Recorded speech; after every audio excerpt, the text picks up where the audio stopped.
sila mama, ay si mama pala, masama yung pakiramdam. Panay ubo niya at nagte-take siya ng medicines. At ayun na nga, kung mapapansin nyo pala, isa pang update ko is, may ilaw na, maliwanag na dito sa bahay. At ayun na nga, may kuryente na po. So pagpasensyahan nyo na mga kagani kung medyo delay tayo sa pag-upload, but still, ginagawan ko po ng paraan. Singaw ng tubig. Yung singaw ng tubig.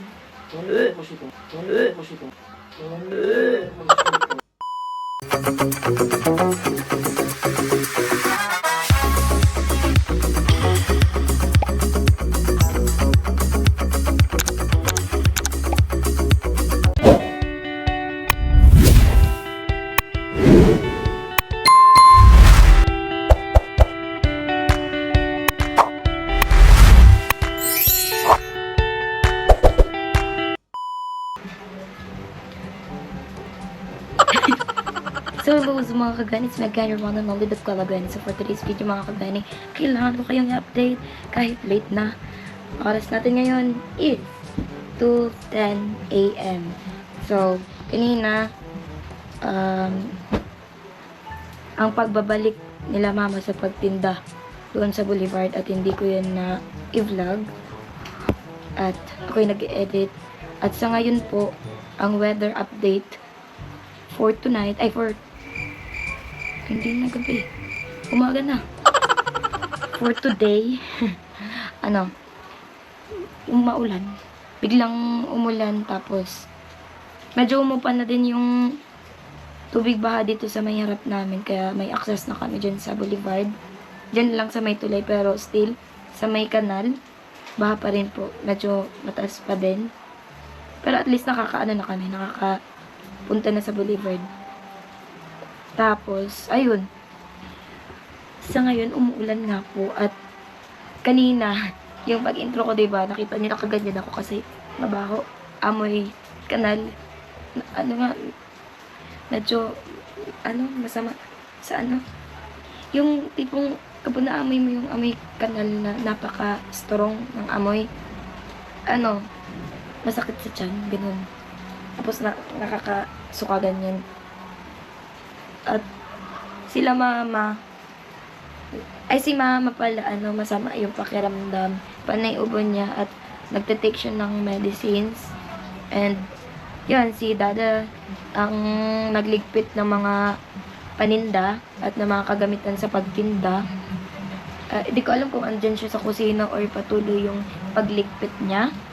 At ako naman mga kagani, patuloy pa rin ang aking pag-edit ng mga vlogs dahil yun na nga, gusto ko rin makahabol sa revenue para may magamit din kami dito na panggastos din.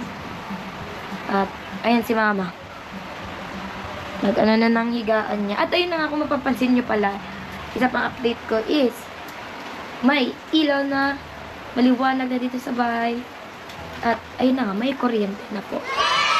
So medyo tayo, kahit may kuryente na tayo, medyo pahirapan pa rin sa signal. Minsan sa smart, medyo okay. Tapos maya-maya, nawawala din yung signal. Tapos yung globe, minsan, globe kasi yung gamit ko pang data kasi hanggang ngayon wala pang signal yung wifi. So yung globe, ganun din, same sa smart. Minsan malakas, minsan maghapon walang internet. At ay nabanggit ko na dito na wala pa tayong wifi dahil na-damage yung wire ng ating wifi. Kaya wala tayong connection sa, walang internet ang ating wifi. Surf to Sawa. Powered by Converge. So, kasi yun ni Bagyong Uwan, yung wire. Bali, nagasgasan. Hindi ko alam kung, as in damage. Damage talaga, mama. Super gas-gas. Ay, hindi daw nakita ni mami. Hindi siya. Yung kuryente. Yung abot naman sa kuryente, nakalaylay yung wire ng kuryente. Medyo nga si mama na trigger dahil nireport niya yung about sa paglaylay ng wire doon sa mismong office ng Kasoreco, di ba ma? Pinuntahan niya, yun yung niya, na in case na magkakaroon ng kuryente, sana naman daw ay pinakiusapan niya na sana ayusin daw yung yung wire dito kasi dyan 'di ba sa may tulay, may tubig baha. So delikado in case na biglang lagyan na nila ng kuryente, meron ng kuryente tapos maano pa dyan sa tubig, 'di ba? Malublob yung yung iba kasi dyan yung kapitbahay namin sila Ate Salve, 'di ba ma?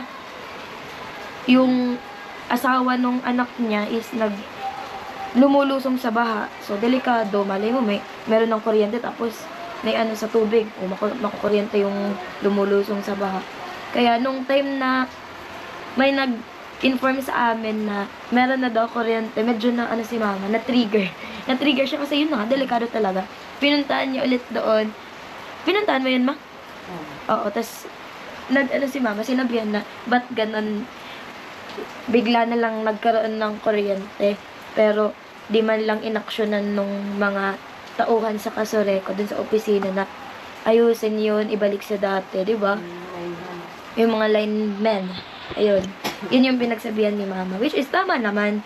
Kumbaga, concern kasi si mama kasi nireport na dapat mag-take sila ng action. Kasi delikado po talaga yun. At, naging okay naman kasi si Dada yung nag-take ng action. Hindi na yung mga linemen. So, napasiguro na pala si Dada. Yun kasi yung hindi alam ni mama na pinasiguruhan ni Dada na siya na lang yung nag-ayos kahit hindi naman dapat. So, ayun. Safe naman po. At ayun na nga. Naiangat sa tubig pero laylay pa rin. Laylay pa rin. Naiangat ng kaunti sa tubig pero laylay pa rin daw. So, delikado pa rin. At hanggang ngayon, hindi pa rin po nag-take ng action. May nagpunta na. May napunta na. Kaso, sorry po. May napunta na. Wala ng tubig, saka siya okay. Pahupain na muna ata yung tubig baha. Pero sa ngayon, malakas yung ulan, madadagdagan na naman yung tubig baha. So, kailan maghuhupa? Kailan huhupa ang tubig baha? At napakabaho din pati. At yun na nga, saan na yung topic ko? Yung about sa wifi. Yung, sabi kasi sa akin ni Dada, yung wire ng wifi dun sa may part ng tulay, which is dun yung nagsasayawan na mga puno. Siguro na grabe din yung gas-gas. Di lang ata gas-gas, sira na daw talaga. Medyo mahaba daw yung wire, kaya wala tayong connection sa internet. So, pagpasensyahan nyo na mga kagani kung medyo delay tayo sa pag-upload, but still, ginagawan ko po ng paraan. Every time na wala tayong data kasi yung gamit ko, data internet sa Globe. Ang ginagawa ko, todo edit, tapos nire-ready ko lang kapag may signal. So, ready to upload, ganyan. Ganyan po yung routine. Tapos, ayun. Yun talaga. Yun talaga. At hanggang ngayon, namamaos pa rin dahil sa kasisigaw during bagyong uwan. Kung napanood niyo naman, tinatawanan ko nga every time na pinapanood ko yung sinalubong namin nila mama yung habagat ni bagyong uwan. Tinatawanan ko nila kasi sigaw ako ng sigaw, Ma! Kaya hanggang ngayon namamaos ako. At yun lang mga kagani. So, antayin na lang natin ang dami kong in-update sa inyo. But, syempre, of course, kailangan ko talagang i-update ang mga supporters ko kasi baka nag-aalala na kung ano na update ngayon. Baho na kanan. Kamasakit sa tiyan. Kailangan ko talagang i-update yung mga supporters natin kasi yun na nga. Alam ko karamihan sa inyo nag-aalala na kung ano ng situation namin ngayon. So far, so good. So, yeah.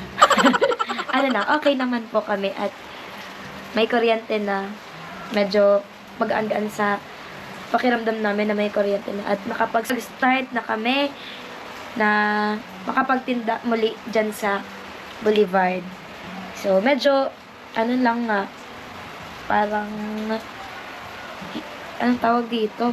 Tinimingan na naman ng weather. Every time na nag-open kami, sinasabayan ng ulan.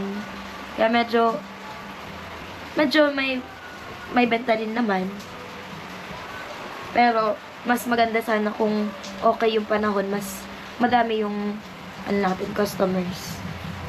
Ayan, yan lang ang kalaban namin dito. Yung ulan. Kasi, nagsisiuwian yung mga customers. At ayun na nga. Kailangan ko ipagpatuloy ang ine-edit ko ngayon. Kahit nahihirapan tayo sa internet connection, so laban lang. Laban lang, alaksan. Ayan, pagpapatuloy ko muna. So, I'll be back later mga kagani. Bye-bye!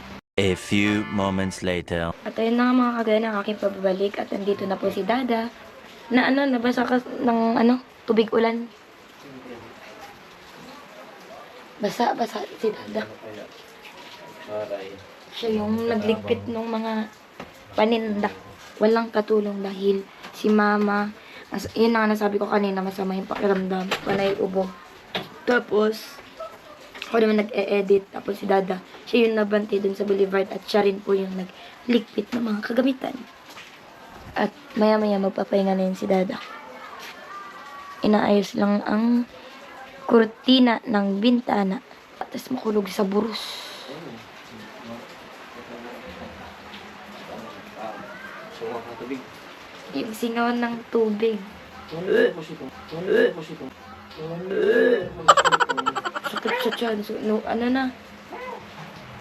tama ba, Dada, at term na humihilab? Humihilab na ang tiyan. Ano? Balik na. Parang humihilab na yung tiyan ko. Napakabaho. At si Dada, nag-LBM na dahil din dyan. Baka sabihin nyo na naman, ang arte ko. Kayo kaya yung din dito, para alam nyo. Napakabaho. Baka magbabash na naman, arte naman ngayon ni Gwen. Talagang mabaho talaga, sinasabi ko yung totoo. At hindi ako nagiging plastic kala. Basta yun na, mabaho ko talaga. At ayun, magpapatuloy ulit ako sa pag-edit. And I will update later kung ano ulit ang kaganapan.